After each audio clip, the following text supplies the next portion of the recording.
Guys, saya nak recommend kau sebiji SUV 7-seater. Yang ini arus tahun 2020 1.5 Advance. Yang ni model Kia full spec lah. Yang ni full service record dengan Pro 2 service center. Okay, mileage pun baru 100,000. Tip-top condition, memang sangat cantik. Yang ni siapa nak beli cash pun boleh. Nak masuk loan, bulanan serendah 600 lebih saja. Loan boleh ikat selama 9 tahun. Owner sebelum ni lelaki Melayu, satu sahaja owner.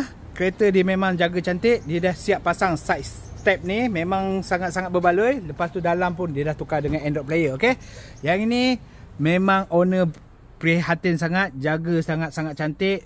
Dah ada Android player. Dia dah ada ADAS system. Untuk model full spec ni dia ada dashcam sekali. Dia datang dengan multi steering control. Dia ada sekali push start button. Okay, reverse camera semua dia ada. Okay, untuk bahagian belakang pun boleh tengok, kemas lagi, cantik, besar, luas, selesa. Okay, even dekat bahagian atas ni pun ada datang dengan aircon blower.